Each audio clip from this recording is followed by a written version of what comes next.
What's up, man? We in the gym getting it in. Baby, go out there. Go over there and get me Hector's belt. The one with the letters broke off of. Where you at? You in Jacksonville right now? Jacksonville. Okay, cool, man. I'm down here. I'm in Kissimmee, so not too far from you. Yeah. We getting it in, man. I'll show you the gym. I'll show you the gym real quick. Just to give you a little look. So we got Mike Richmond on the wall. You know what I'm saying? Okay. Looking up from beyond. You know what I'm saying? My boy Elvin Brito put in so much work on the bare knuckles. We got Quentin Henry over here punching me in the face with the cleanest jab I ever been hit with. You know what I'm saying? That's cool, man. We got Hector on the wall.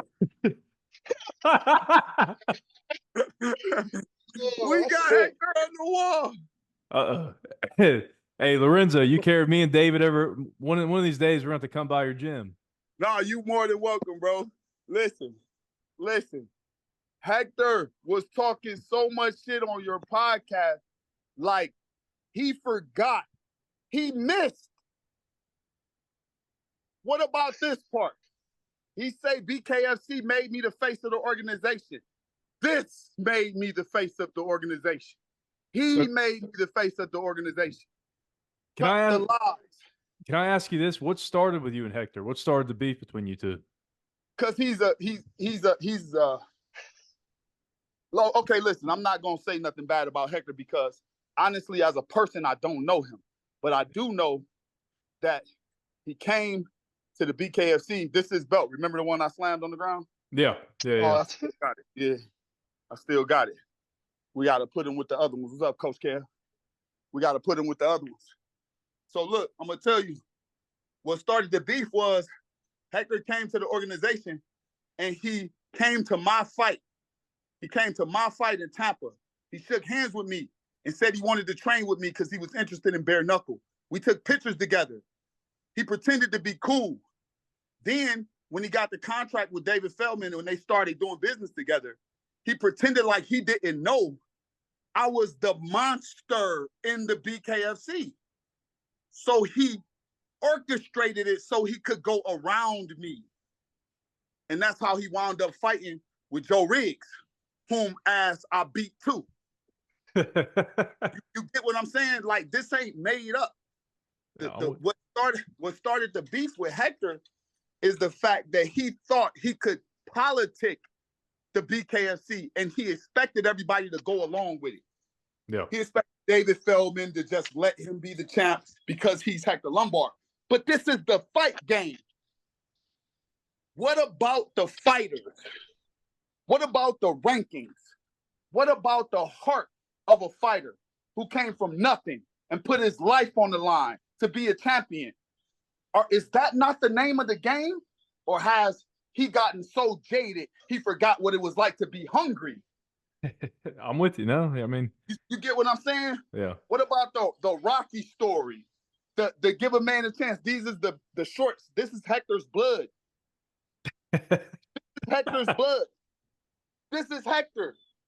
So he thinks somebody put me in position to be the champion? No. He made me the face of BKFC. Look, Hector said that they cheated him and they let me miss weight, right? Yeah. What does this poster say? Cruiserweight championship fight. Hector changed the weight. I had no power. He changed the weight to 195 and forced us to fight for the 185 title because he said I was too big. Yeah. He was the cruiserweight champ. Did you listen to that podcast that I had with him? I did. I was curious. He's lying like he's feeding the world these lies. Hold on, I got one more thing to show you before we do a real interview. This is my gym. This is Jacksonville, Florida. It's looking good. We in here getting it in. I just wanted to show you real quick. I put him on a building. Oh, shit. That's Hector right there in the bright lights. I wish I could zoom in. How you doing? No, I see it, though. That's cool. That's Hector right there, up there on the lights. Him, Mike Richmond, Eric Lozano, Quentin Henry. Nobody made me the face of BKFC. I made me the face of BKFC. What's the name of your gym? It's Juggernaut Life Fitness in Jacksonville, Florida. Okay, good shit. David, you got anything?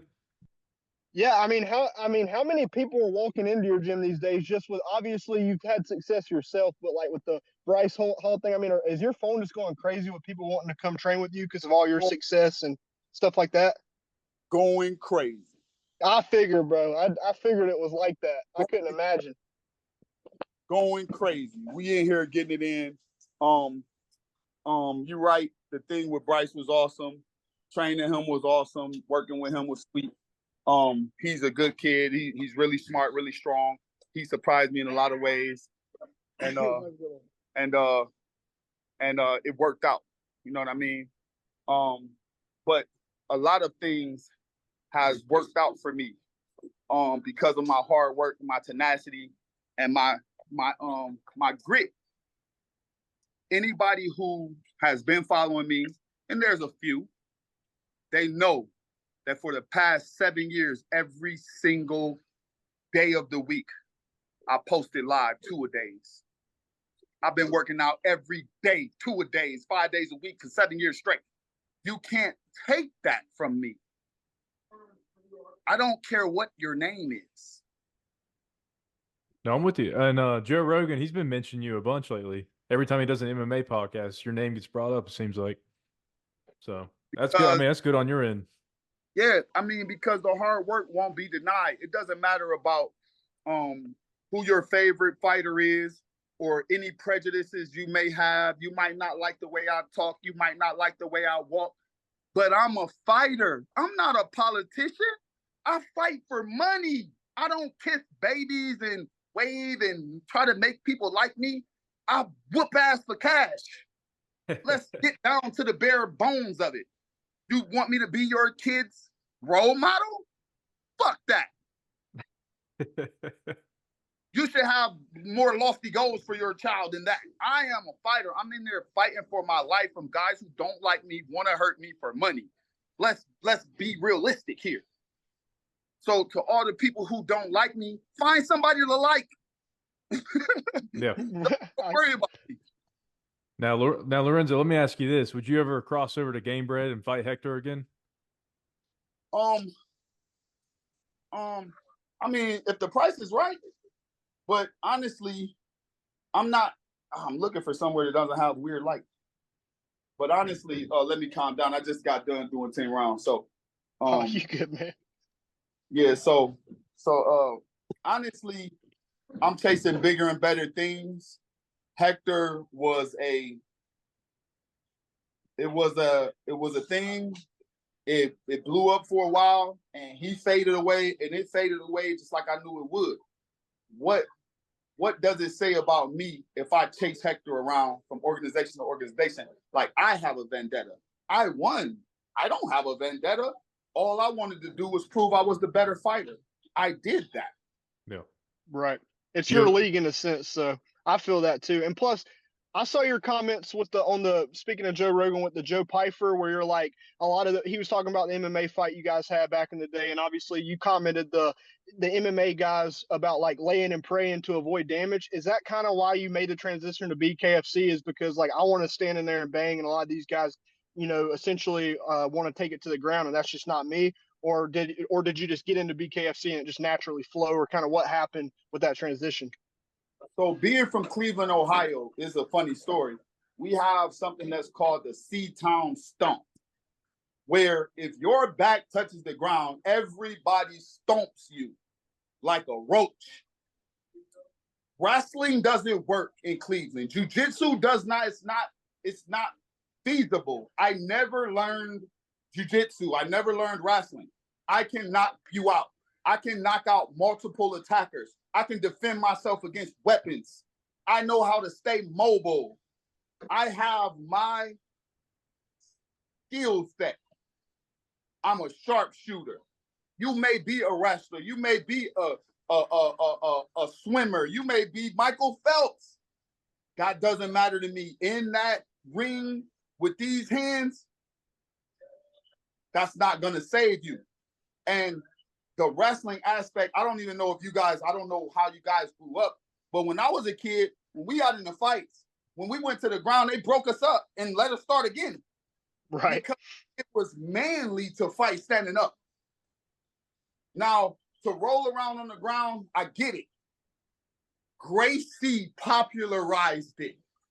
Long live the great Gracie. Okay, whatever. That's new school kids. I'm 40.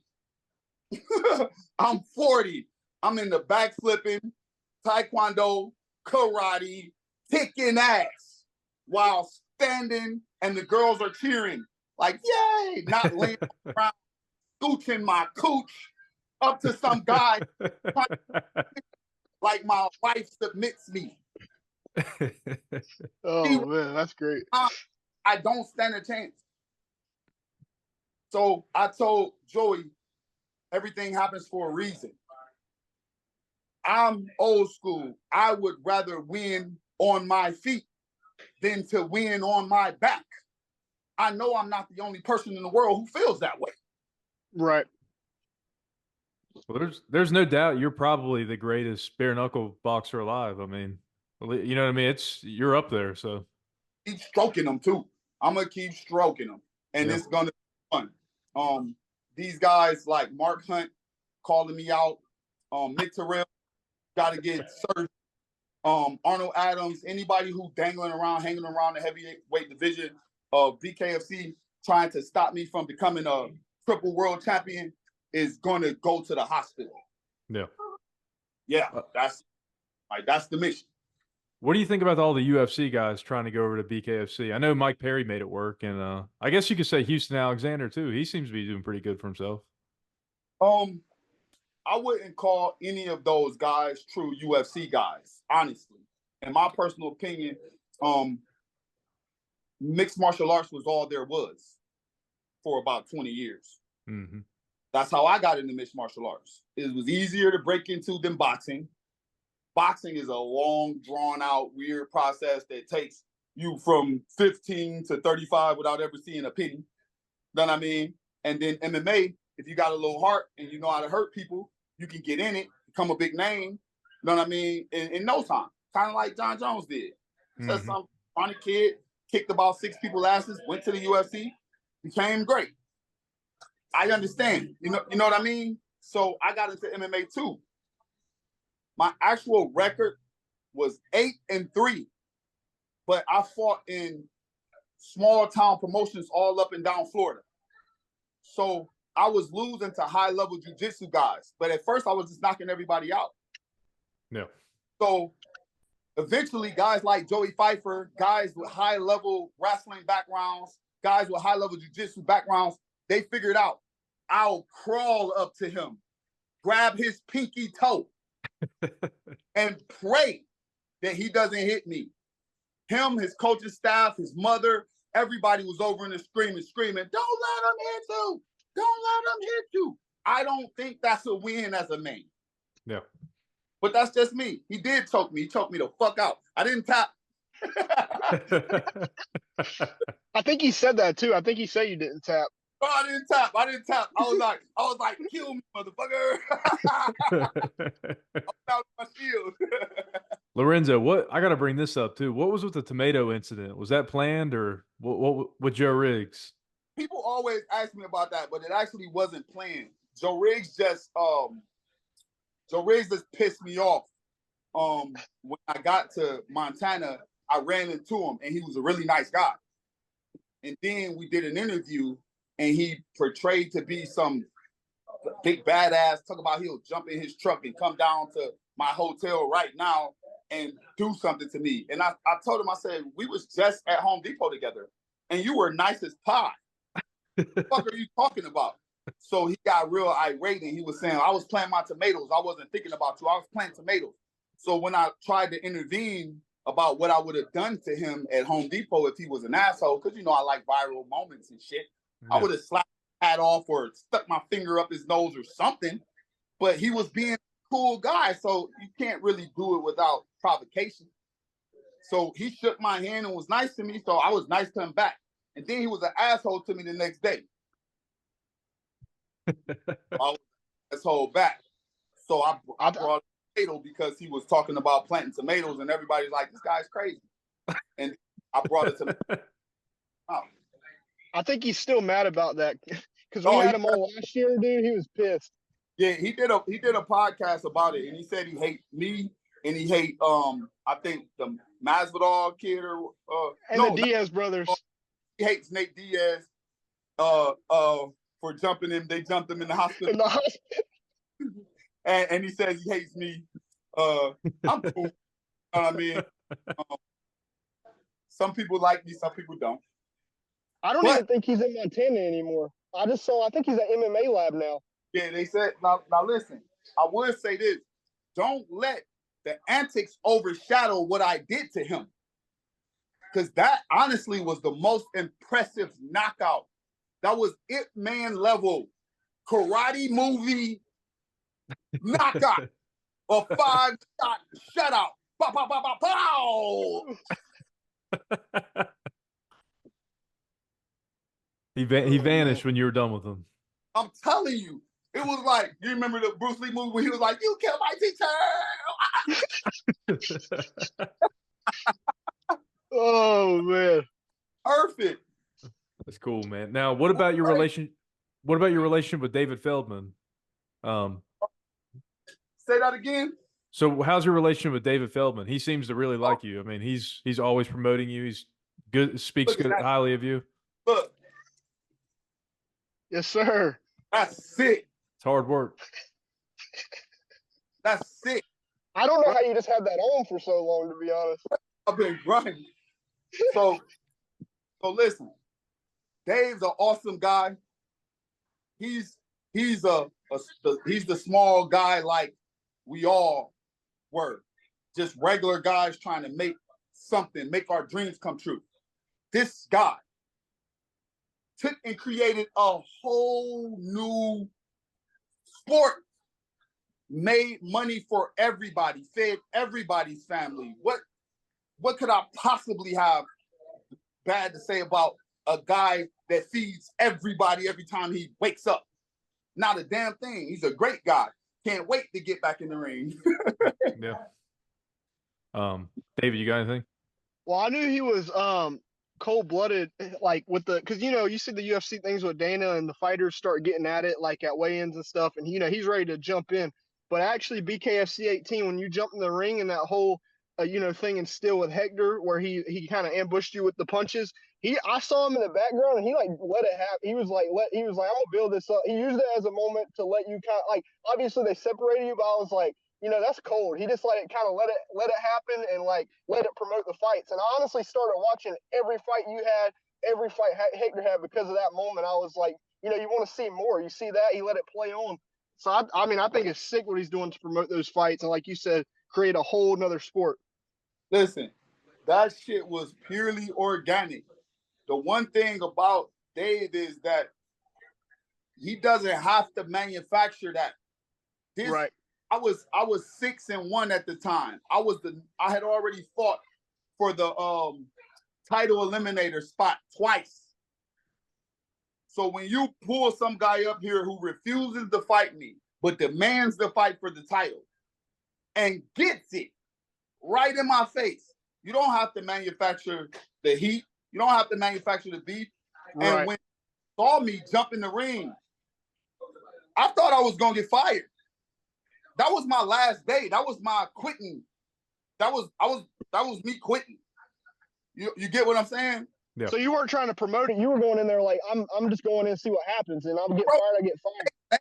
You think they let me jump in there? No. They everybody was like, oh shit, Lorenzo's here. Yeah. Oh shit. They put on. I had the best record in BKFC already besides Palomino. And Palomino was already a champion. They put on 5 title fights in one night, and I was not invited. I had just beat the shit out of Josh Dyer in Alabama 2 weekends before that fight. I drove from Alabama to Miami. Pissed. That was my quitting papers. And when Hector hit me, it actually made me truly famous because I didn't hit him back. Right. See, had I just went ahead and been a gorilla, which we all know I can be, the people that I would have been throwing out of my way were boxing commissioners, sponsors, nice people who've always been nice to me, the ring doctor, the Doc Muzzy, that nice guy and his wife. I would have had to duck them in the crowd to get to Hector. But Joe Riggs was there too, yeah, because that was the whoop his ass too, because security. But when he hit me, that self-control that I showed, it showed throughout my career. Guys throw shots at me, I duck them, I weave them, and even when you hit me, I don't get rattled. I keep coming, I stay lucid. And those guys haven't learned that yet. When go back and watch me and Hector fight. Hector landed one clean shot, he punched me straight in the eye. I didn't even blink. I just wiped it away like this. I kept my eyes on the little ass. I think that first shot that cut Hector open, I think that's what stilled the whole fight. Like after that, like you could see it in his eye. You said something to him too, and you could probably tell us what you said. But after that, I saw it. I was like, you controlled the whole fight after that. I mean, I said, I told your ass. I walked right over there and punched him in his eye like he owed me money. That was some Debo shit right there. He claimed, what does he claim? I think he claims, he might have said on that podcast we had, David, that you never cut him. And me and David went and watched the fight. I watched the fight. I was like, see if you cut him or not. Let me see what he's talking about. I'm like, I don't know what he's talking about. You clearly cut him. I mean, he was definitely bleeding. Listen, he said the judges stole the fight from him.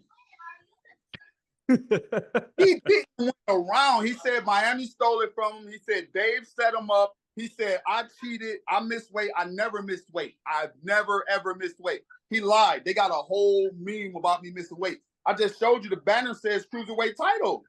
Right. How could I miss weight at a cruiserweight title? They just bullshit.